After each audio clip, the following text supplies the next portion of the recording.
Welcome back, Rebels. Welcome back. I'm really sad, David, Oh, why are you sad, mate?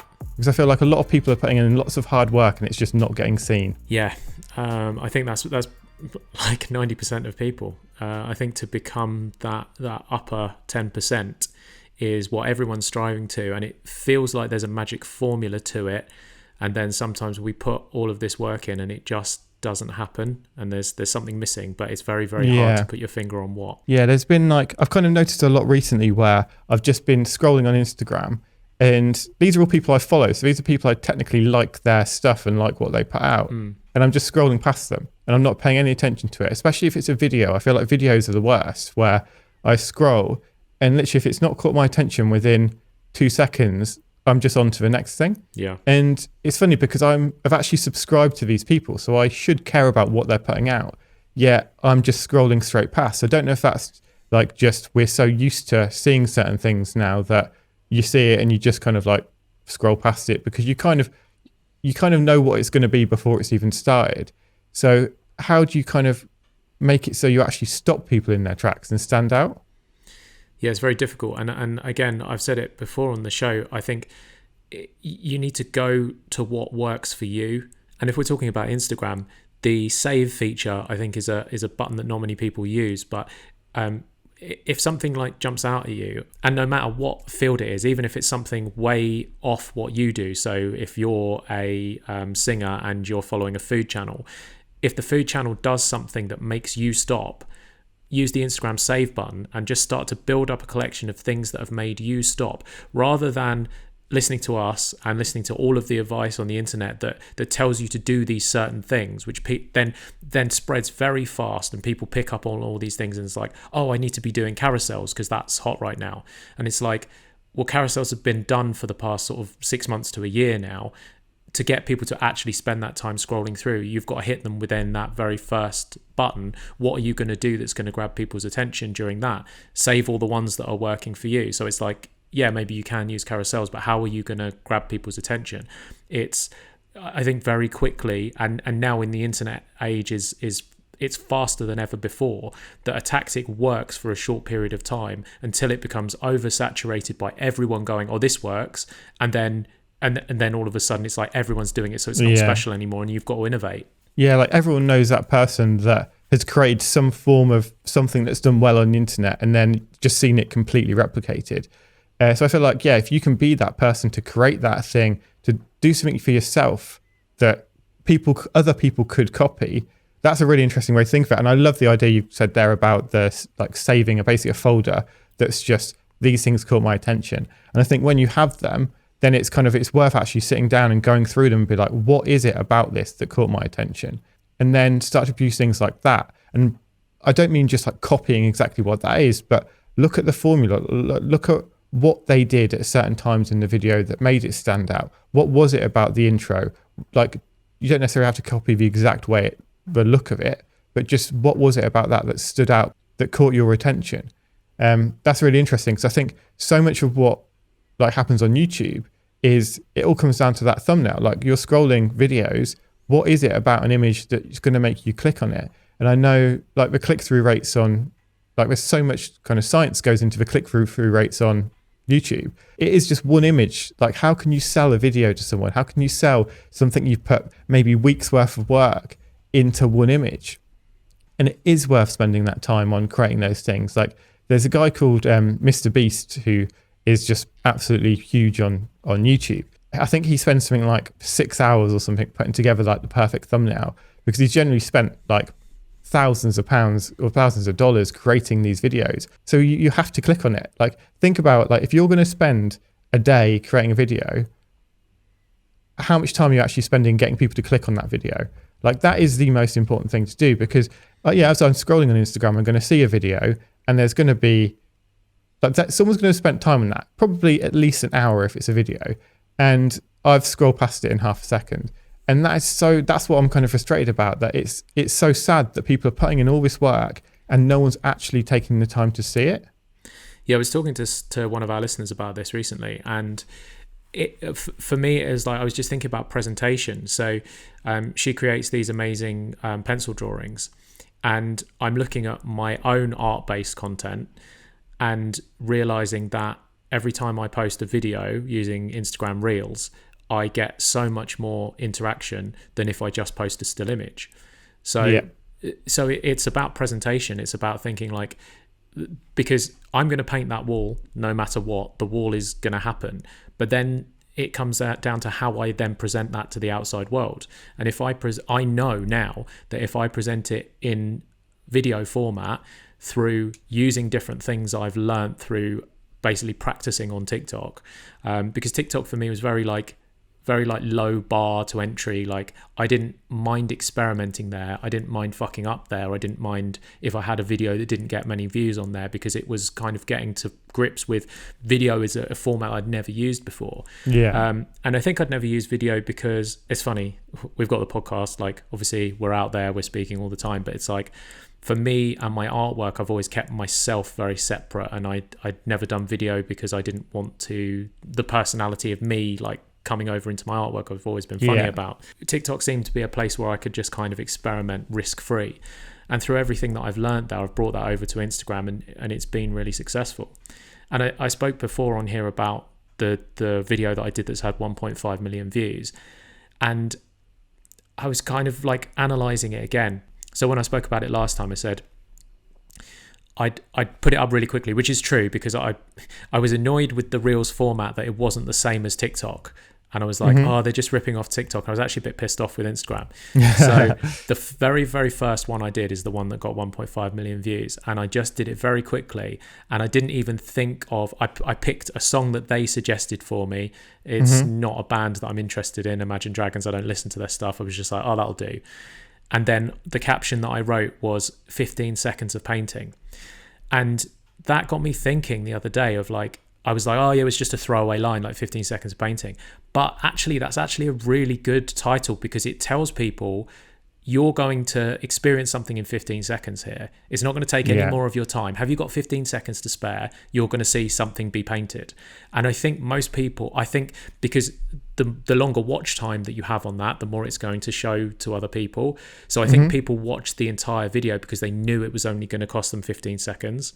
And so actually through analysing it, I've realised like maybe there's things that I can do with my captions that are going to get that buy-in, because you've got a couple of seconds of them seeing what's happening on the screen, and then they're probably going to read the first few lines of copy.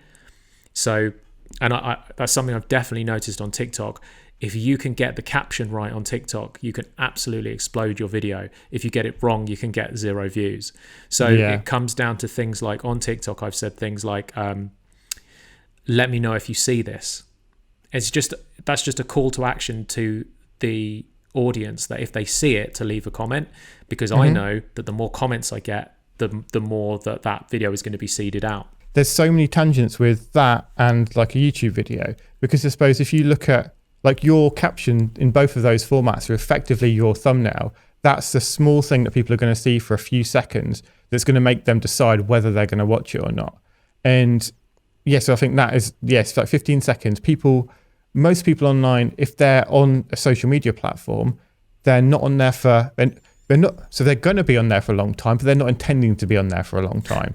So I think they're not on it. It's not like Netflix where they're like, okay, I'm going to sit and watch this for a really extended period of time. They're going to want short, quick, snappy things, because even if they don't think they want that, that's what their brain wants, that kind of really quick little bits of like, oh, this is good, this is good, this is good. So I suppose, but the brain's obviously really conscious about what it spends its time on too. So if you can basically say to someone, look, it's only 15 seconds, this is going to happen in this time period, then people are a lot more likely to go along with it. Whereas if it said 2 hours and 46 minutes of painting, no one would have watched that video, because they'd have been like, well, I haven't got that amount of time. Whereas I've got 15 seconds, I can dedicate that to that. Yeah, it's so funny, like the amount of messages that I get from people going, oh, I'd love to watch you paint. I'm like, you really don't. Like, you're going to be so bored because you're used to the fun of the 15 seconds that you see online. And you don't realise that this takes me a fucking long time and you're going to be well bored. I remember like so many times we used to talk about how when people would come and watch, it's like, it's literally watching paint dry. Like that phrase exists for a reason, because it's really dull. And yes, you might see like, it's better to kind of come back at certain periods in the day rather than just sit and watch the whole thing, because not much happens within an hour, but over that whole time period, which is why the videos work so well when they're condensed into a short 15-second thing, because you can get the full experience in a really short period of time. And I think as well, when it comes to just the story of it, it's like people like things changing. And if you can make things change within that really short period of time, that's when it gets really interesting. If you have a video or a piece of content that you land on it and it's like just starting really, like it starts in a really boring way. So for example, like when people go and do like vlogs, if someone starts a vlog and it's just like, oh, I'm waking up this morning, here's me making a coffee, here's me going to do this, it's like, I just don't care. Whereas if it kind of like starts with, today I'm going to do this absolutely crazy thing, and then they give you a snippet of it, and then they get up, make a coffee, do these things, then I'm going to actually continue to watch through it, because I'm like, oh, there's obviously something good going to happen here. Yeah, because they've told me. Yeah, if you were like, I'm going to say yes to every question that I get asked today, then I'm bought in straight away. Yeah, like what's going to happen? There's like a tease there of like, so like I don't know what's going to happen in this video, and I think that's where it gets really exciting, where it's not predictable. It's like this mystery, this level of like what could happen. And I think if you can create that and make it so something comes up and you're like, oh yeah, actually I want to find out more. And I think where like carousels, as we talked about before, where they do well is when the first slide is something that you're like, if I can't not scroll past this. Yeah. It's like, it's asking me something, or it's telling me something that I feel like I'm going to miss out if I don't scroll across to the next slide. So I think, yeah, what can you do within your videos or your content to make people actually stay there and make people want to read on?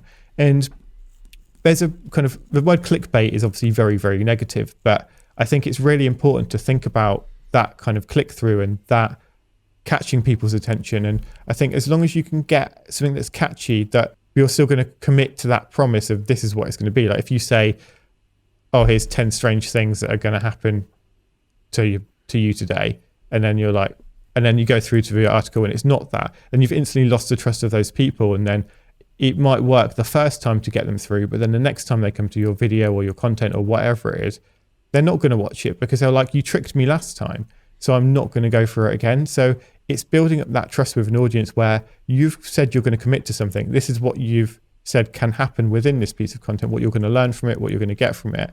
And then you've actually followed through with that. Yeah, and I love what you say about clickbait, because like we need to embrace clickbait. Like if you're listening to this right now, you need those fucking clicks. Like you need the clicks, otherwise you're fucked. So like, yeah, you have to work out clickbait. And I think that's exactly why we hate the word clickbait, is because normally it's something that's getting you to click on it that then actually doesn't deliver. It's like the amount of times I've clicked, you'll never believe what this celebrity looks now, and then you don't actually see the celebrity. I'm like, I really wanted to see what they look like now. But like, as long as you do deliver, because then that is your reputation, which is in turn your brand. So you are presenting something that you always deliver on, and people are going to learn and know and trust you. And that kind of wraps round to me. The first thought that comes into my head is a YouTuber that I watch, of like all of his videos have got the silly like thumbnail that brings new people into his sphere, but I continue to watch because I know what I'm going to get on each video, and I know it's what I want to see. And when I'm eating my lunch and I'm watching him play Super Mario, like that's what I'm there for, and that's dope. Yeah, there's something really interesting I heard the other day as well about that kind of trust and like building content that you know is going to perform. Because it's like, I'll watch YouTubers who do content around things I'm interested in, and every now and again they'll do a daily vlog. And if I didn't know who they were, I wouldn't watch that. But because I've built up that relationship with these people, like in my mind, they're people that I know I can trust for a good piece of content, I'll sit and watch through it. Whereas they're not going to get new people in from that, because the people who don't know who they are already aren't going to find them. So I think there's definitely like that balance of doing things for your audience and doing things for new people.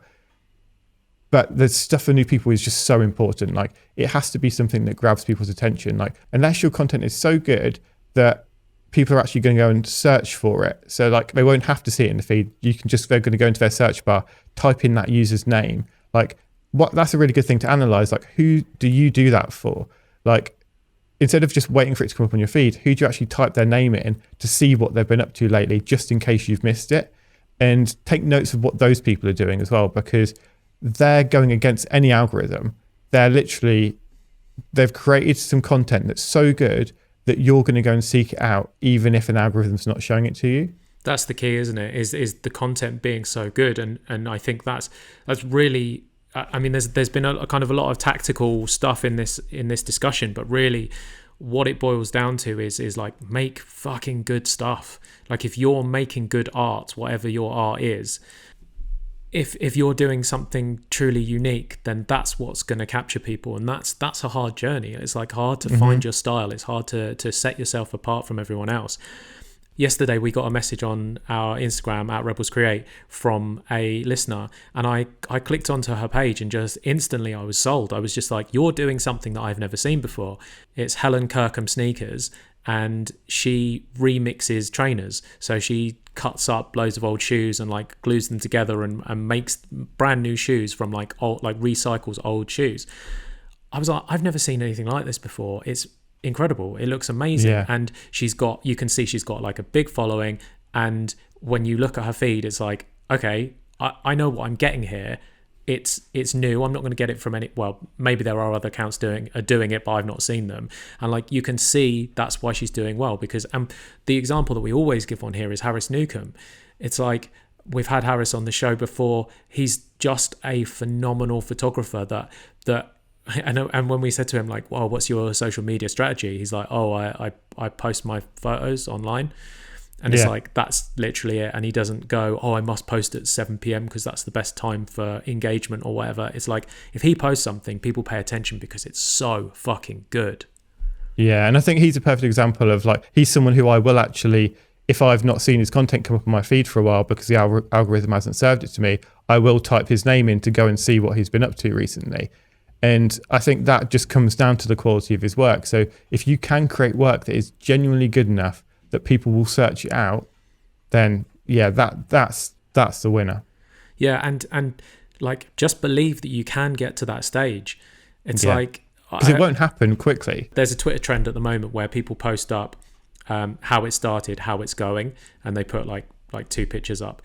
I posted one of those, and then I put it on my Instagram story, and it's like, the amount of DMs I got from it is like outperformed anything that I've ever put up before. Yeah. Just hundreds and hundreds of messages, because all of a sudden people could see that I wasn't born with this amazing gift of being able to paint. Like, no, I sucked. I was shit. And so my How It Began picture is just like one of my first graffiti paintings that's really like crap. And the How It's Going is one of my pieces painted recently. And I think it's so important to remind yourself, like, look at the progression of other creators. And if you're on those beginning stages, it's like, that's why you're listening to this podcast. That's why you're doing what you're doing, is because you're trying to get to that elite stage. And knowing that that's a possible place to get to, all it's going to take is the hard work and dedication. And if you've got the grit to push through that, you're going to get to that other end. It might take you 5 years, it might take you 10. But even when you get to that 5 year, like, or that 3, like the 3 year, the magic 3 years that we talk about, that's when you really start to notice the change, and you're like, okay, I've got a handle on this now. And then from then on, it's just getting better and better from that point. Yeah, and I think a perfect example of standing out and just doing something different is this week's guest, Majid. Like, he has just completely changed what people's opinions are of politicians. Yeah, absolutely. Like, the way that he would dress, the way that he would present himself, it's like, there was obviously a lot of people that are going to criticize that, and he came under like loads of controversy followed him, but he did things on his own terms, and for most people it was a breath of fresh air. It's 100%. Like, I don't think he could walk down Sheffield High Street without like it taking him 2 hours, because everyone's like stopping and shaking his hand and giving him a high five. Like, the dude completely turned politics on its head and is just doing things in a completely different way. And as a result, we want to speak to him. It's like, because he's doing something different. It's like, it's a perfect case study. Do different shit, get people's attention, because attention is as Gary Vee says, like, attention is everything. That's what you want, because everything that you want to build is based on other people's attention. Exactly. So let's get into this week's episode. Yes, Magid Magid is an MEP for the Green Party and the former Lord Mayor of Sheffield. We've never had a politician on the show before because we've never found one that would be a good fit. Someone without ulterior motives who believes that doing the right thing is the right thing. That was until we met Magid. In this episode, we talk about controversy, politics, and standing up for what you believe in. But the thing is to do something. Like, inaction is the worst thing you can do. Hi, Majid. Hello. Welcome to the show, dude. How you doing? I am doing great, thank you very much. I've got a bit of a weird question for the first one. What is a politician? Because in researching you've kind of opened my eyes to what a politician is or what a politician could be, and made me question my pre-existing kind of view of that, which maybe a lot of people might have as well. So what is a politician? It's a tough question. Do you know what it is? It's like you're totally right. Like, we've all been socially conditioned to some degree to kind of expect what a politician is meant to look like, what background they may come from, what class or what they studied. Like PPE, like, it's such a big thing that a lot of politicians have kind of studied before. So it's I guess it's just in its kind of basic term, a politician is someone who's elected into office, wherever that could be on a councillor level, or could be in a parish council, to city council, to member of parliament, member of European Parliament. But I guess the role of it is to kind of represent the kind of people that kind of put you in place. But I guess what we're kind of seeing at the moment is that the people that we are, our leaders, do not reflect the people that they're there to represent. Yeah. And I think that's why then we kind of have massive disparities in terms of inequalities and everything. And I just kind of think, like, if you look at the government cabinet, for example, they majority come from a certain background, majority of millionaires. And so how are they really meant to understand the devastating impacts of austerity or what child poverty really means? And yet they're making decisions that are going to affect everybody in this country. So it's a real issue. That's really interesting, because I feel like on this show quite a lot we talk about, if you can't see it, you can't be it. As in, if you're like a young person and you can't see someone in power, of someone who looks like you just think, oh well, that's something I can't be. But then what you just said there makes me think about it's the other way too. Like, if you're a politician and you don't know what another kind of lifestyle is like, if you can't see it, you can't be it. Like, you can't help those people. Yeah. No, it's 100% true. And it's like, it's even like the recent events and stuff like that's been happening, even like the attack of the head. And I always kind of like, in terms of, I know there's been lots of constant U-turns, even recently during the whole pandemic, you've had billionaires keep on getting rich, and they're the ones who've benefited from the whole situation, whereas we're expecting to see another massive stage of austerity, and the people are suffering are like the local businesses, people in the arts, and I can't help but kind of think that the government have really made an active decision not to support the arts, because for me, art really engenders empathy, and it's really, really hard to be an empathetic person and vote Conservative. So it's in their best interest, and it's like it's really troublesome, to be honest. And I guess in every sector, it's always people, the most vulnerable people, who are suffering the most. Yeah, I mean, so the other day, Rishi Sunak came out with the edict that if you're a creative, now's the best time to start retraining and abandon your hopes and dreams and get into a new career, which, given that the amount that the creative industries brings into this country, seems like the most ridiculous suggestion I've ever heard. Yeah, do you know what baffles me? Like, the Conservatives really pride themselves in being very like pro-business, very like capital.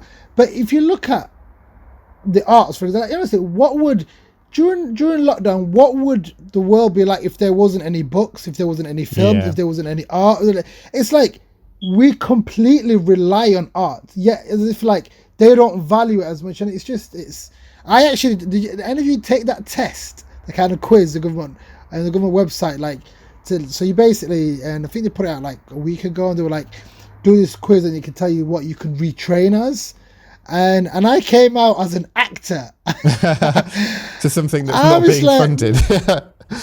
Yeah, exactly.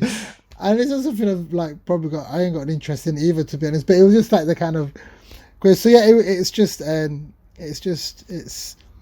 I guess like it's, if anything, like this whole pandemic and everything has really, I guess, exposed not only the deepest, like not deep in the core within our society, but it's also proven what many people have been saying and arguing for a long time, that we are only as secure as the most vulnerable amongst us.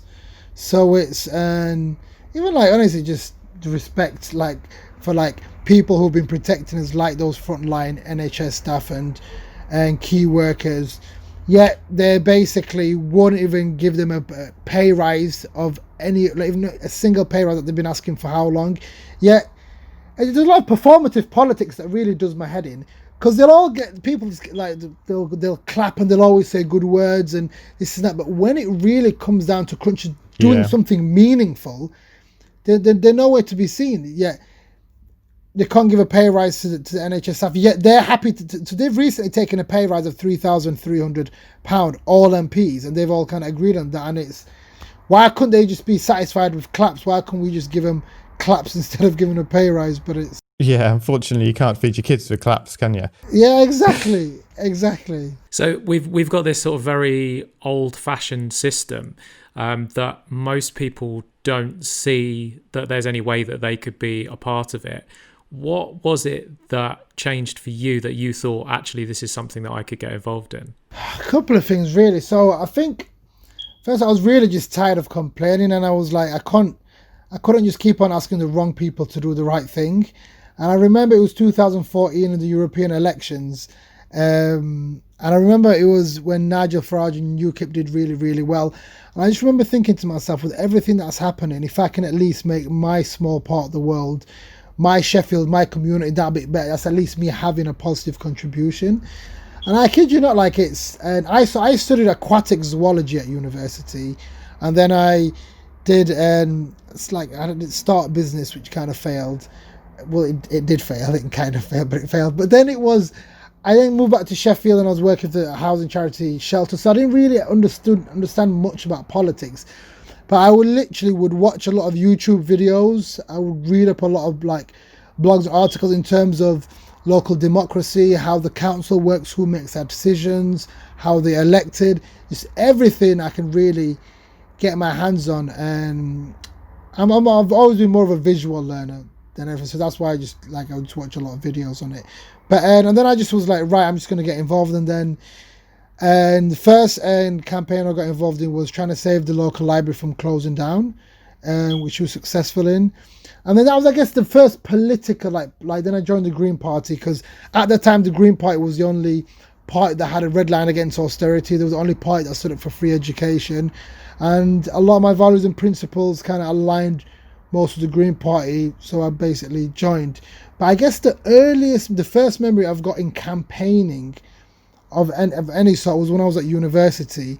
I set up an MMA club at university, and we really had bad sports provision, bad training times, and I would work, and I just kind of got in touch with some of the sports club presidents, and we got together and I organised a campaign just to kind of get better sports provisions. And then that was the first kind of campaigning that I actually did of any sorts. So literally because you'd made a change there, you thought, if I've done it on this scale within a university, I can do it on a larger scale.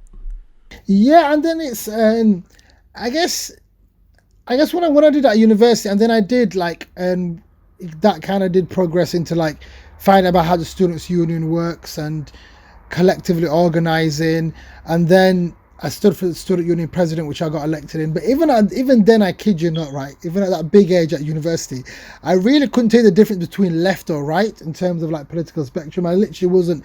Party politics was just way over my head. But I knew the issues I wanted to campaign. I knew I wanted to eradicate the hidden cost of university fees. I knew I wanted to stand for free education. So I knew what it is I wanted to do and change. But in terms of party politics, I had absolutely no idea.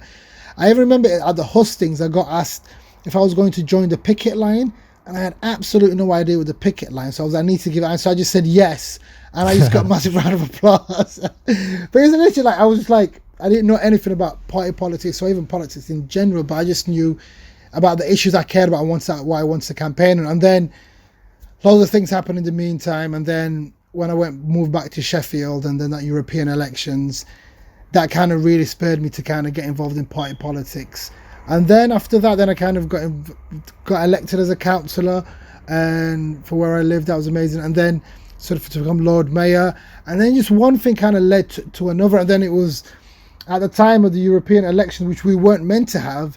And I just remember thinking to myself, I guess Britain was at such a, I guess, pivotal moment in her history. And I just remember thinking to myself that I just couldn't allow the future authors of our country to be Nigel Farage and Boris Johnson. I just kind of believed that we had such a better story to tell, that where we were all the protagonists and we were all putting out a real message of unity and hope. And I just thought, I'm just going to just stand in the European elections. And even though we've never had a Green MEP in the European elections in Yorkshire and Humber before, and I just thought, and then I just went on a tour around Yorkshire, which was quite fun, and then got elected. And what really, I don't, the way it works is every local authority in Yorkshire votes for you, and you can't accumulate all the votes. But Sheffield really can, because it helped because I was the Lord Mayor. But bear in mind, it's a very red Labour city, and then it's the Lib Dems opposition. The fact that beaten by 10,000 votes, both of them really kind of instilled me with so much pride, and it was a bit of vindication. And so for me, even if I not won in the other kind of parts of Yorkshire, just to know that Sheffield really came out and supported me really meant everything to me. But then there was European politics, and then the rest is history. You talked in your book about like a big moment in your life was when your mum brought home your first computer. Obviously, like big saving up and then going to PC World and getting the computer. And it's such a like, it's so kind of relevant with what we talk about on the show all the time, is like anything that you want to learn. The internet is such an amazing tool to, and literally like you learn politics from the internet. That's incredible. But honestly, I would say growing up, like the internet and computer was my role model. Like I kid you not, it was like everything like I needed to access and learn. Everything was basic, and plus it just kind of told me that there was so much more to the world than the socially deprived community that I kind of grew up in, and it was just it was phenomenal. I even literally ended up starting a little side hustle from it. I used to download music from Kazaa, and I just used to basically create mixtapes. And it was at a time where I guess in the school I went to, it was just basically everyone just was listening to hip hop. So I just used to create Magid's master mixes. I got to volume 6, and I used to sell them for like £1.50 or £2 a pop. And then if anyone wanted like a personalized like mix, and I used to charge them like 50p extra, and I used to spend all my money in sweets basically. But it was just, that's what I was doing like year 7 and like onwards. But it was the internet was played a big bit, and it still continued. It does till today, to be honest. But just getting that access to that computer, and bizarrely I remember the first thing I printed off. It's a weird thing to kind of remember, which is basically I guess I wanted to see if the printer was working, so I thought I needed to print something. So I just went and I printed off a picture of Buffy the Vampire Slayer just to test it. It's funny, I remember the first thing that I ever printed off, but like my dad brought home a computer when I was quite young, and I just went onto Microsoft Paint, flooded the whole screen in black, and then just got the eraser and a tiny white thing and just dotted loads of stars all over it, and then just like printed it off a bunch of times. And like I was just left as like a child like in front of this computer, and my dad came in and he's like, I've just spent a fortune on all this ink, and you just basically printed black page after black page after black page. I printed off the Jolly Roger cookbook. I don't know if you remember that. And No, then what's someone, that? Jolly Roger rings a bell. and then someone in my school got suspended for having it, so I quickly threw it away. But it was basically like very, very early internet days, and Jolly Roger cookbook was like how to home brew and like build your own bangers and stuff like that. It was just like really dangerous stuff that a child should not be fucking around with. What the heck? So moving on from our printing off past, when people think, well, certainly when I think of a Lord Mayor, I sort of think of it as like a figurehead that doesn't really do much. And I think that traditionally that's probably the case, is like these it's almost like a bragging thing of like to say down to your mates at the country club, like, oh yeah, you've got your chains on. It's like, oh yeah, I'm the mayor. But you actually really used the role to try and bring around some change. Like, you're working 24/7 in that post. So you've got mayors and you've got Lord Mayors. So I think there's only, in the country, there's like 6 Lord Mayors, because it's done in like, if it's like a major city. But they all have different responsibilities. So for example, like the Lord Mayor, like, chair the full council meeting. So in terms of like responsibilities and powers, like the Lord Mayor had responsibility of the agenda of the council meeting, which was a big thing in terms of what's going to be discussed and debated and what we're going to vote on and stuff. But as a whole, you're right, it is kind of a ceremonial role. But I guess for me, it was, the way I saw it was, it's a role and I can really make something of it. And one of the kind of barriers I kind of came across and with the council and other people was, I managed to like turn a role for many years, even in Sheffield, that was seen as, like you kind of said, not having like hard power, but I really managed to gain a lot of soft power with it, even by virtue of being able to engage more people and create more media interest than all of the council's comms team and all the councillors put together, which then became a real issue for the council. And it was like, well, how can this person have, and then it was always kind of them trying to find ways of dampening that. So it was I literally utilized that and would like even every month I did this kind of creative campaign where so basically every month I did this creative campaign where I would focus on a specific issue. So I knew I was going to be in post for 12 months. So I thought, I'm going to do like a calendar, 12 months. I'm going to do a big cause campaign for 12 months. And then what I would do is I put a message on a t-shirt, like a campaign slogan on the t-shirt, and I would squat somewhere inside the town hall's facilities, and mainly on like a really kind of grandiose kind of table. And I'd always wear a different hat for every picture, and I'd always wear a different pair of Doc Martens for every picture, and always be somewhere different inside the town hall.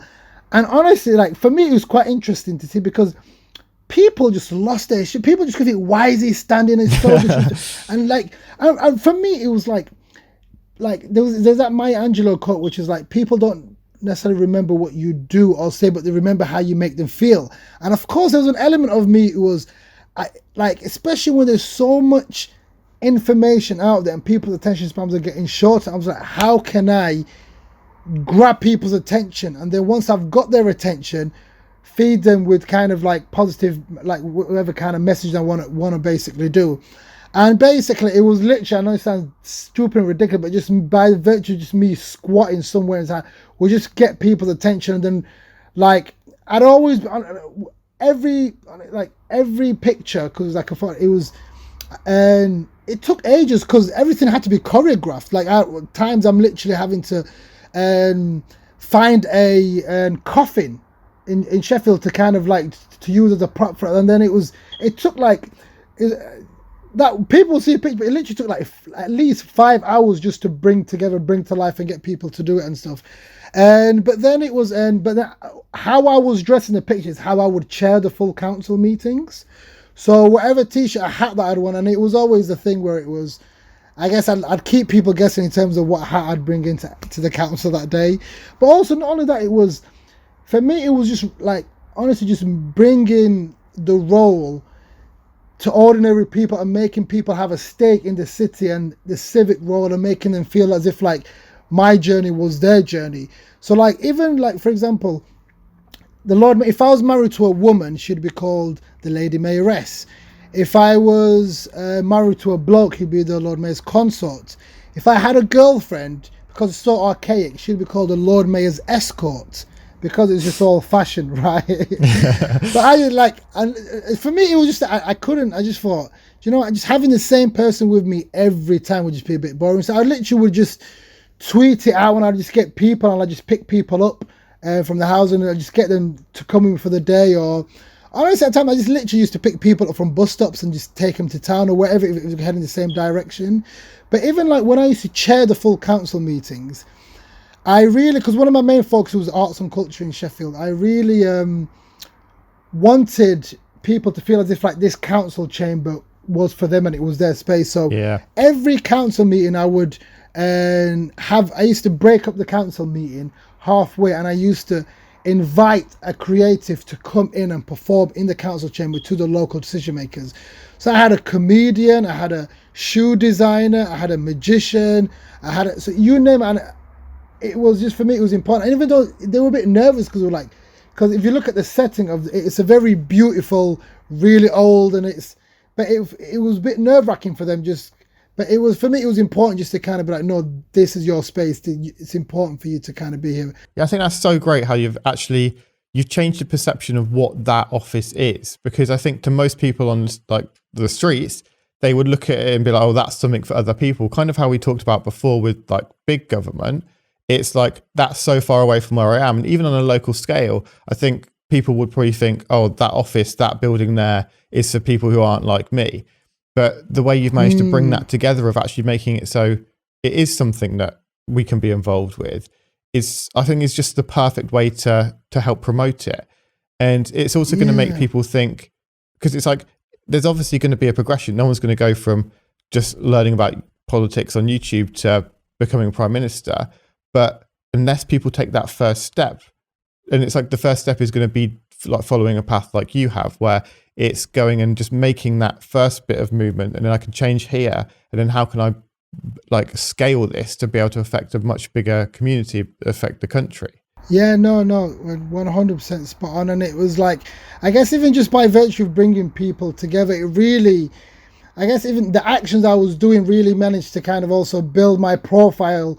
And really just great things about it is I'd always champion Sheffield on any platform or stage I would get, with CNN, whatever it is, it's like locally, nationally, internationally. And yeah, I guess at times it was definitely difficult, but it did open me up to lots of different opportunities and really just kind of take my message on a bigger scale. Whereas Sheffield wasn't necessarily just my remit, but then as things were developing, I was really getting bigger platforms, and then I was engaging with more people. And yeah, there's a little line that you said that is, what is tradition other than peer pressure from dead people?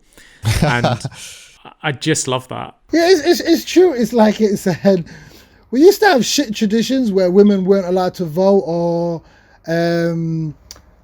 just all sorts of, but it's like, it's because I'd always used to people just used to say, like, hey, oh, that's so like it's against tradition, it's disrespectful, but then it's like, if something is not progressing anything, or what do you call it, making things more efficient, I get it, there's some stupid tradition, even I just probably do and I just back it, that's fine.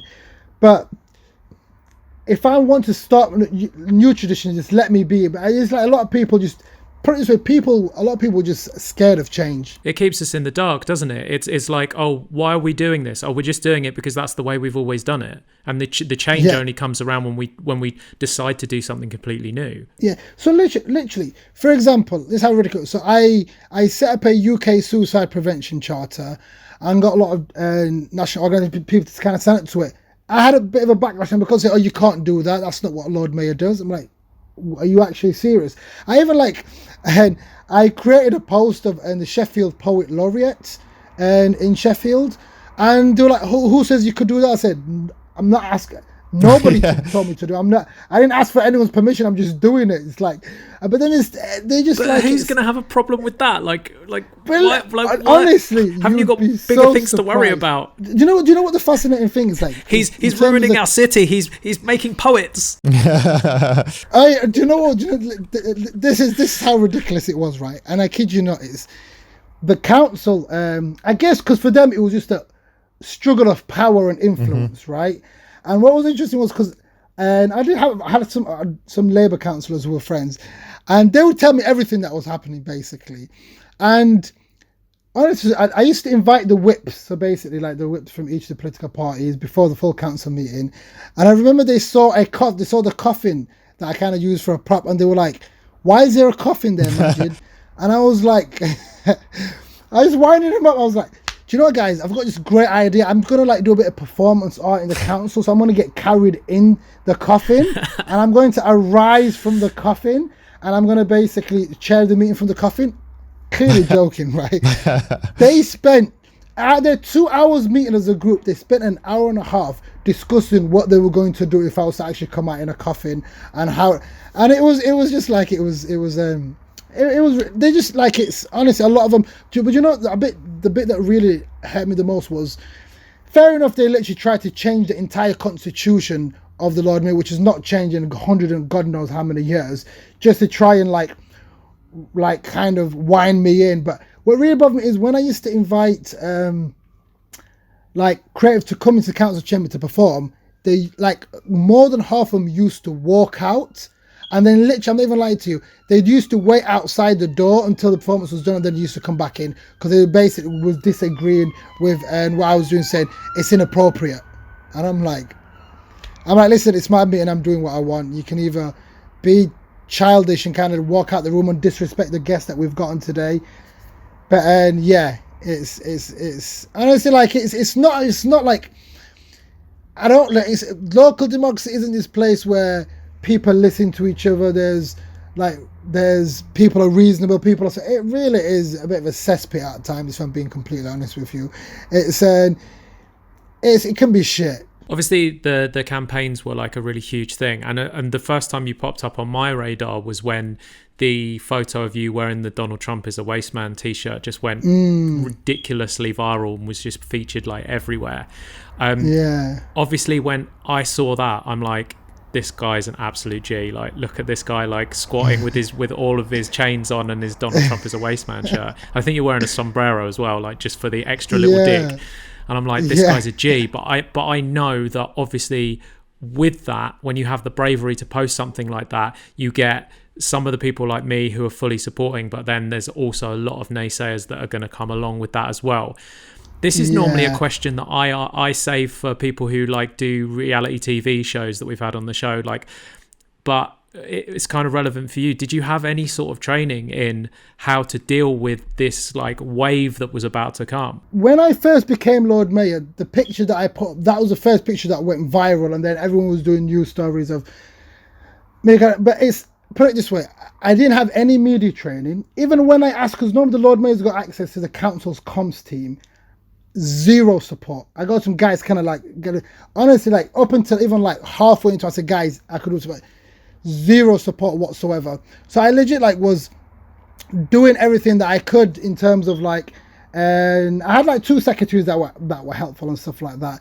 But in terms of like dealing with it, nothing like that really. And I just would basically just roll with the punches, and I'll just do whatever I could, and in all honesty, so there was nothing to kind of prepare me for it, or kind of, and then you just kind of like, it's, I guess it's a bit of a whirlwind at times, because sometimes things are moving so fast you can't keep up, and other people are telling you this has happened, that has happened.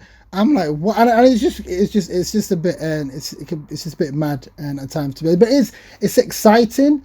But of course, at the same time, there's a lot of shit that you get with it as well. Like it said, God, like I like, I'm not like friends will message me, oh, Mad, you're on the EDL page this week again, or you know, this person, and it's like just emails, letters, like will that be death threats to like racism, everything, right?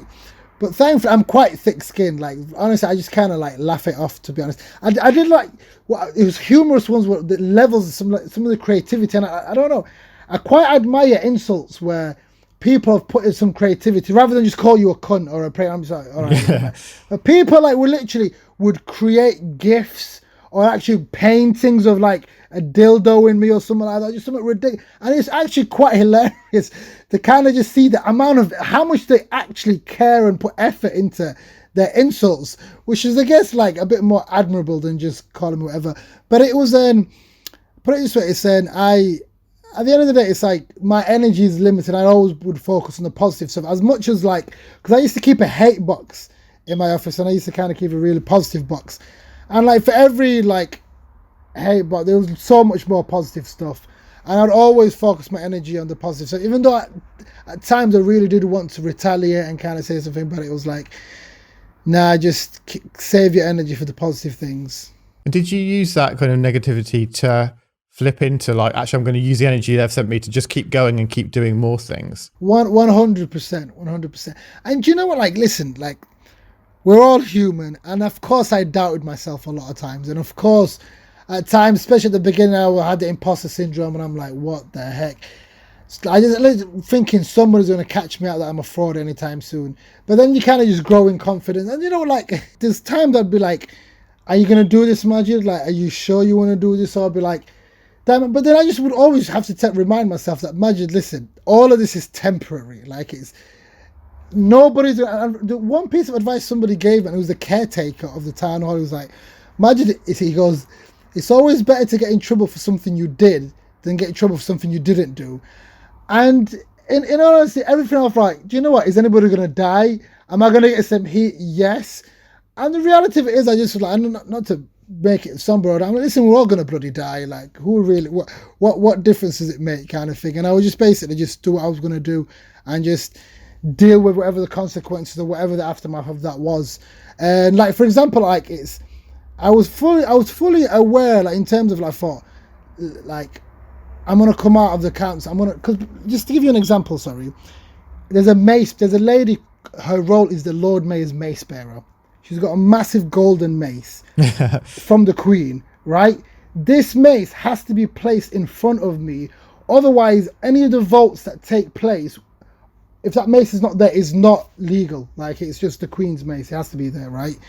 So she would walk in front of me, and like even ceremonies or like wherever, especially when we were in the council chamber, so she'd be like, all rise for his right worshipful first citizen, Lord Mayor, yada yada, Majid Magid, and people would stand up and I would walk in, and I'm like, are you actually going to walk in with a t-shirt that says Donald Trump's a waste man and a sombrero? So I legit, with full chest, walked straight in. I was like, please be seated. And I'm literally straight into full like chairing mode. Like, and it's like, it's people, I guess at that point, people were like kind of like thinking, what's he going to wear this time? But it's like, I remain in full like serious chairing mode, getting down to business kind of thing, right? And like, of course, the last thing I expected, honestly, were like some, to be fair, I actually expected it from the UKIP councillors, but I didn't expect it from like some of the Labour councillors would be like, oh, you need to get rid of that tweet, it's disrespectful, this and that. And the thing is, Sheffield is the first city of sanctuary. It is literally the first refugee settlement place in the country. We've got a very long, rich history and welcome people from the world. And plus, while the government was rolling the red carpet out for him, I just thought, listen, it's important to kind of get this message across. But let's be quite frank, right? Was Donald Trump going to come to Sheffield on his way to Rotherham and Chesterfield? No, he wasn't, right? Yeah. But it was kind of like the kind of like symbolic gesture. But then what I didn't expect was bloody... yeah, because you banned him, didn't you? You banned him from Sheffield. Yeah, but then I had like the chairman of Boeing get in touch and saying it's completely like, get rid of that tweet, like to the council, say that's like not good for Sheffield, like Sheffield US relations, this and that. And what Sheffield US relations are there? No, because there's a Boeing factory in Sheffield. It's the only Boeing factory in Europe's in Sheffield, right? And for me, I was like, listen, and then the chief exec of the council was like, you need to take it down. I'm like, bro, there's no way I'm going to take anything down. Like, no, and I was like, listen, if he wants to, like, if he wants me to explain to him why I made the carry out action that I did, I'll be more than happy to kind of speak to him. And then you literally had the US ambassador commenting on it, and then it was just like things just went kind of up. But I guess one of the most surreal moments was, and just to kind of be completely upfront, like I believe we should have a republic, we should have an elected head of state. So I kind of believe in the sense of like, we shouldn't have a monarchy system. I just think it's a waste of money and completely ridiculous in this day and age. Nothing personal about Queen Elizabeth. She's hardworking, she's lovely. I just think the entire system of having a royal family is a complete waste of money, corrupt, everything, right? And this was all kind of well known, right? Because I know that the Daily Mail kind of ran a story. But what I found really interesting was, would you believe me when I was telling you, I got invited to Windsor Castle and I stayed a night in Windsor Castle. It was just like everything was just like, and honestly, that a lot of the whole year was a year of like, it kind of felt as if like highs and lows. 1 minute I'm like, oh my God, this is amazing, or how am I going to deal with this situation, this and that. But it's, I did everything, honestly, with the best of intentions. And the thing is, it's like people say, Majid, you're representing everyone in Sheffield. But the reality is you can't. And as much as, like, there's not one shoe fits all for everyone in this city. Like, it's as much as I did everything with the best intentions. Like, for example, a load of people would be pissed off and didn't like the fact of the idea that I wore a white poppy. And I always wear a white poppy at Remembrance Sunday for the past 7 years, right? I don't know, I've always worn it, right? But when it came down to the ceremony, Remembrance Sunday, 100 What does the white one represent? So the white poppy represents remembrance of the fallen soldiers who paid the ultimate sacrifice, which is life, but also remembers the people who didn't go, the soldiers who didn't go out to war, so the women and the people who stayed behind for the war efforts. But more importantly, it's got an emphasis on peace, in the sense of the best way to remember these people is with a commitment of never again, and saying that we would not put people through this, right? But so this was a person. So I always wear white, but I still laid a red poppy wreath down on behalf of the city because it's Royal British Legion, and I had no issue with that. But when I told like the chief executive people I'm wearing my white poppy, I kid you, they said you're not invited to come to the ceremony. I said, but I'm the first citizen. So I literally had to, only once I got in place, and I had to put on my white poppy and sneak it through. I know it sounds completely ridiculous, but they legit were saying you won't be allowed access because the Royal British Legion don't want you to kind of wear it. It's a personal choice. I'm still wearing. To the point is like the actual Royal British Legion charity, and then I got a loads of kind of like backlash. But the Royal British Legion did actually tweet out the end of it saying, no, he can wear whatever white poppy. It's not like, we're not a poppy police. You can't be telling people what to wear. But what was interesting was, even though some people still disagreed with me wearing a white poppy for a reason, they said, Majid, we know what the white poppy is, and we actually were discussing it in our household, and we've never had that discussion before. So even at times where people didn't agree with me, at least it was challenging in the sense that they were learning something new or something. Do you know what I'm saying? It's like, I never say it, but that actually is political correctness gone mad. Like, I would never say that phrase, but that's what it actually is there. Honestly, I got so much abuse just for wearing the white poppy. Listen, I turned up, I was respectful, I was in the full regard. I did everything perfect. But because I was wearing a white poppy, which literally was started off by as a peace pledge union of women in the 1930s to remember, I'm like, it was because, you know what, it's like, and I hate to say, but it is politicized. It's literally like, it's the poppy, like it comes up year and year after. It's like, oh, you have to be, like, I remember when I was doing interviews, I think I was on like BBC Sunday or something, like TV during the Remembrance Sunday, and they're like, nobody was wearing it beforehand. I'm like, right, guys, we're going on air. Everyone, here's your poppy. You have to put it on. I'm like, you're just putting it on just for TV. Like, nobody was wearing it before. Yeah. Nobody really got. Yeah. And I'm just like, and I just refute it. I'm like, listen, I'm not wearing it. It's just like, it's this pressure. It's like, honestly, it's like, is that you're outcasted? Like, it's like, what the heck? Like, how important has it been for you to to make the most of that time that you had in office there, and basically use that as a platform? Because obviously, like, that's just a short period of time, and you've got your whole career ahead of that.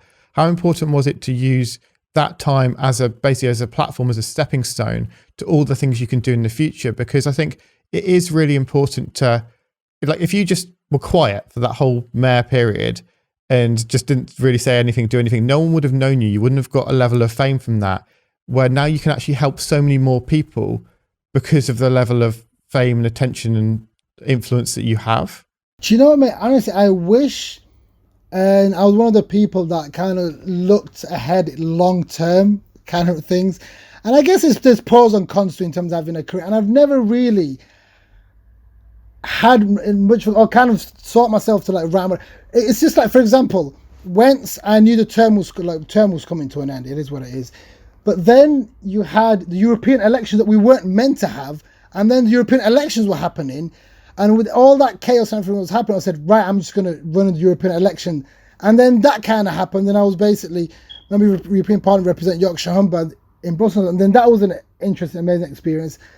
And then it's like, yeah, like I'm 100% grateful, and I'd be lying to you if I was to like say everything was done for hard work alone, because we know hard work alone doesn't get you far enough. Like there needs to be sacrifice. Like would that be my mother who made sacrifices, friends who grounded me, people in Sheffield that believed in me and voted for me, and I guess it's remember that, but also a luck. Like let's be honest, like it's luck. Like but they always say what is luck is when preparation meets opportunity, and it's just so much things to be honest. And I am really grateful that I have got a bit of a platform where I can continue to, I guess, speak and kind of use the influence that I've got to kind of fight. Basically, I have some sort of work for good ways, because as long as I feel like I'm having a positive contribution to those around me in whatever capacity, I feel fulfilled. And in all honesty, and I guess everyone's got some degree of influence if they look within their own lives as well. So you've just brought out your book, and it's kind of your manifesto, which I think is a really like cool direction to go with it. The first sort of chapter in the manifesto is about kindness, and how important kindness is. One thing I really struggle with is how do we deal with how do we like utilize kindness, especially if we're dealing with like dirty racists and really bigoted people who are very set in their ways. Do you know, honestly, a lot of times people are angry, and I completely get it, and they've got every right to be angry, but I feel like the anger's misdirected, because there are a lot of people who are actually hurting and suffering for various reasons, but it's due to basically, if you're all like, for example, if you've never met an immigrant or refugee and your only source of information is the tabloids and all they're telling you is negative pure shit, that's what you're gonna believe. And I guess it's even like in terms of disagreeing with people, like first and foremost, I always think to myself, is if I've got different like a race, whatever, honestly, I'd probably like, I'd still have a like show them respect and kind of speak to them, because I don't like think it's like fighting fire with fire doesn't really necessarily work at times, but I guess there's a time and place for that. But I guess I don't know, I always think, I'm a firm believer of having difficult conversations regardless of whatever the situation is, just because if we're not going to have those difficult conversations and try and find some reasoning and try and put out the bigger message in terms of like, yes, we're all bloody different, like we all got different backgrounds, whatever, but it's fundamentally we have got a lot. I put it this way, I've got more in common with a white working class person in Doncaster than I have with somebody who's then the Conservative Party down, much more. At times it's, I guess, like, it's easy, people want us to kind of be divided and kind of just working against each other, but it's hard, mate, I'll be honest with you, in terms of like, because sometimes at the same time I don't give it any like breathing space, racism. Like if I see it, I'll always, I guess depends who's saying and how they're saying and what the situation is, but I will always quickly shut it down, or I'll politely be persistent, or I'll politely correct somebody, say no, like you bang out of order there like this, or whatever it is, just because if you just allow it to fester, to grow, it's just gonna grow and grow and grow, to be honest. So it's difficult, and I guess it's a difficult situation. It can be a difficult situation to manage, but the thing is to do something. Like inaction is the worst thing you can do, to be honest. And the reality is people are comfortable at doing different things, and we can't expect everyone to kind of have the courage to kind of do that. It's just not possible, to be honest. So whether that be, I don't know, literally, would that be like speak to your family about it on the dinner table, what happened, or like speak to, or even like comfort somebody. There's just do something. Like it's, especially in an age where we're seeing like the whole Black Lives Matter bringing racism to the forefront of people's consciousness. It's being not racist is really not enough. We all kind of have to be anti-racist, and kind of, instead of being passively sympathetic towards it, just being actively being anti-racist is the thing to do. I think one thing that you do really well, is that when I think of people that I know who've lived in this country for as long as you have, they would say that they're British because they came here when they were like 2 or 3. It's like, if you've lived in here and now you're 30, then you are British. Do you know what I mean? But what you do is you say, I'm an immigrant refugee, and I think that it goes a long way to like help normalizing it, because I think that you get that classic thing of someone who's maybe like probably not like mixed with multiple cultures or whatever, and when they do meet someone that is a refugee and they go, oh no, I don't mean you, I just mean those ones, and there's sort of, they have this like weird view of like, oh no, you're cool because I've met you and you're all right. Yeah, there is that phrase of they're actually all right. Like the amount of times you'll hear people, and if it's about kind of like people's like gender preferences, race or anything, as soon as someone's actually met someone and had a conversation, it's like, oh, they're actually okay. It is, and especially when it comes to, there's this whole like good immigrant versus bad immigrant kind of thing. Like there was a whole period where like you're only a good immigrant if you win a baking competition like Nadia Hussein or you're Mo Farah and you win a kind of gold medals for us, then you're all right. And it's like, why can't people just live normally and just live a normal, decent life and kind of just be accepted and for basically and for who they are? But I'd like to think like times are changing, but I can't help but feel that with Donald Trump, with even like Boris has literally been picking up a lot from Donald Trump, this whole kind of far right rhetoric kind of normalizing. And I think like honestly, a lot of there's not, like in my lifetime, the far right across Europe and the UK have not been as, and America's not been as galvanized as much as they are now, just because the language, the way we do everything is normalized through leadership and people think it's acceptable kind of thing. So it's like, it's a very scary time, to be honest. Yeah, I mean, I'm not very educated when it comes to politics. I sort of obviously notice little things around me, and I am on Twitter, so I do see a little bit of stuff, but it's not like I kind of actively seek out what's going on. I don't need that headache. I'm busy painting. but from what I can gather, it just seems that it's a very easy method of distraction by creating this mythical evil that apparently exists, and it's a great way to hide, because it does seem currently where we should be talking about coronavirus deaths and the way that the government has dealt with the crisis, and instead a lot of the headlines are talking about our quote-unquote refugee crisis, and that just seems like perhaps it's a way of hiding behind something that is built to be something that is perhaps not. 100%, mate. It's straight out such an old school out the playbook.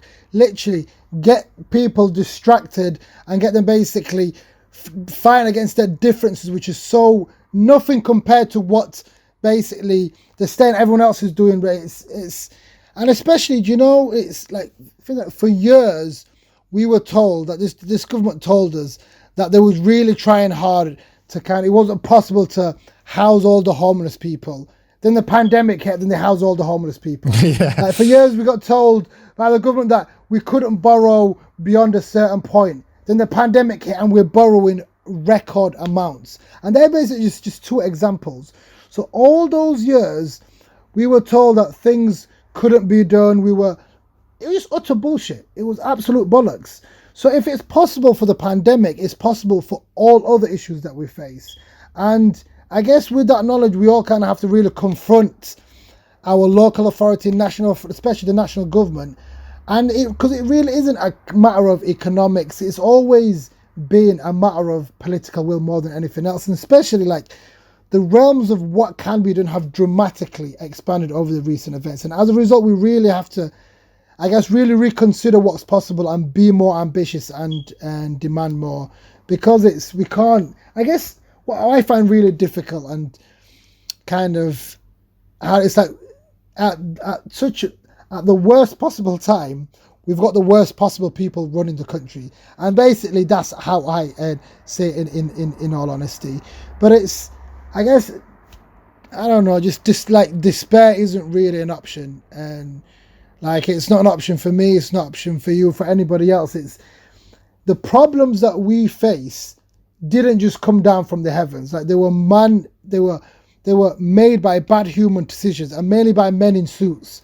And just by having good people making good decisions, we can kind of turn things around. So if something bothers someone and they want to be able to confront their local authority or try and make a difference in society, how can people go about doing that? Because obviously, like, voting is really important, but it can only be done once every 4 years. There's only so much you can do. So what can people do to get out there and actually, if something's affected them, if they want to make a change, how can they do that? And do you know, mate, I always say, do you know, politics isn't the only way to bring about positive change. And it's not, I don't argue is it the most effective. I guess first we definitely need good people in politics, because it's the vehicle we've got for democracy. It is what it is. We need to get better people in politics. But at the same time, there's so much other things that people can do. Like, honestly, as simple as like starting a petition. Like, if you've got money, donate to an organization or somebody or cause that you care about. And like, find, like, I guarantee you that one thing that you're passionate about, that you want to campaign for, or that thing you want to campaign against, there will be other people that care about the same things as you do. So work with other people. Facebook groups, where there's always groups that basically, like, if you're a writer, if that's what the skill set you have, write something about it. If you're a comedian, tell some jokes. We've all got our own set of skills and things that we can do, and it is basically utilizing that. And of course, I'd always say organizing collectively, and we'll get more done. We're just more effective by working together. So you touched on it at the beginning of the interview. Can we talk a bit, because I've never heard you talk about this, what happened with your digital marketing agency that didn't work out? It's not long story short. So basically, after I studied uni, me and two friends set up a digital marketing business through the enterprise center at the university. I had different vision for it than what they did, and I just ended up basically just leaving, and then it kind of folded. After that, we did it for like a year, and we're still good mates. But yeah, so it was kind of like a year thing, and so yeah, it just didn't basically just work out. Did it provide you with any sort of big lessons? Yes, it kind of did, in the sense of, don't work with your mates. No, honestly, that's like, you laugh, right? But you know, like, I learned that lesson properly. Well, it's no, in terms of hiring your friends, it's a real thing, right? Because I did it when I was MEP. I hired two friends, right? One of them was absolutely terrible, and like, I'll be honest, it didn't end up well. Let's put it that way, right? But the thing is, like, there's nothing wrong with hiring your friends as long as they can do the job and they're capable and they like fit the crowd and they want. That's perfect. It's cool. But hiring your friend because you think he'd be cool and he'd be all right, it doesn't work. And to be honest. So your mum is obviously very proud of you, everything that you've achieved.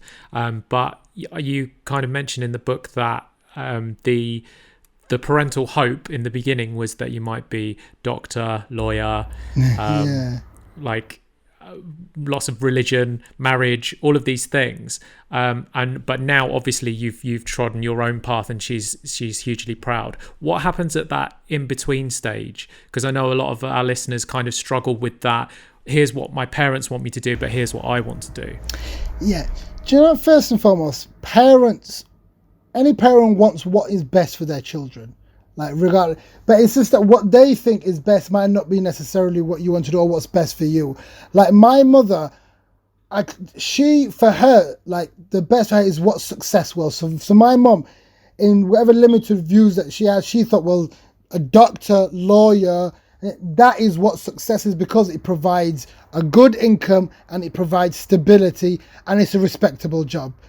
That's what my mom, you have to just take one of these kind of traditions. Also, God forbid anybody talks about the arts or anything creative. She'd be like, what?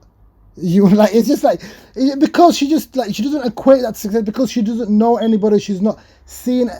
So for her, it's kind of like hard to kind of fathom and to see that as success. And I don't really blame her for that. even politics. She doesn't come from a political background. She doesn't like. It's not that political. So it's like she's like. So it was a case of like just like her giving me lectures and me just ignoring her most of the time to be honest, and just be like, I'm just gonna do what I'm gonna do. Like I'm just gonna keep and it's like I guess in some ways I'm still trying to figure out certain things. I can never be bored, and I've always got ideas, always things that I want to do, but it's just having the focus to be like, no, Magid, you can't do all those things. You just need to say, put your time and energy on this specific project, and then that and that. Otherwise, you're not going to get anything done. So I think what comes across about you, and it's come across in this interview and all the research I've done about you, is that you were kind of unapologetically yourself. And especially like the way you express, because I'm very much the same, like the way I use clothing to express myself, and you did the same thing. How did you get to that stage where you were like comfortable to present your real self to the world, and like the confidence to sort of stand on stage, and like how'd you get to that stage? I guess to a certain degree I've always been someone who's been quite confident, and I think this also comes from a place of like, I know, like, especially at the beginning, it wasn't like, oh, I'm just gonna do this. I was fucking dreading. I was like, what are people gonna think? But then I guess just by doing that, like, even though I knew it was going to be difficult, I was nervous, I was scared, I said, fuck it, I'm just still going to do it, and I'm just going to, and then I just persevered, and I'm just like, listen, at this point, I just don't really give a shit what people think. And then also, do you know what? I just started getting a lot of faith and belief from confidence by other people supporting me and really like backing me. Yeah. And be like, and then that kind of gave me confidence as well. And then I kind of ended, especially, in Sheffield and across the borders, my biggest allies were the creative sector in Sheffield and beyond, like the universities, the charities, young people, but they would support the reader. But in terms of like the council and some of the older establishments weren't so favourable to me, but the other people were. But I guess I've just been like, listen, I genuinely, and then it just gets to a point where I'm just like, I just don't give a shit. But then as well, the thing is,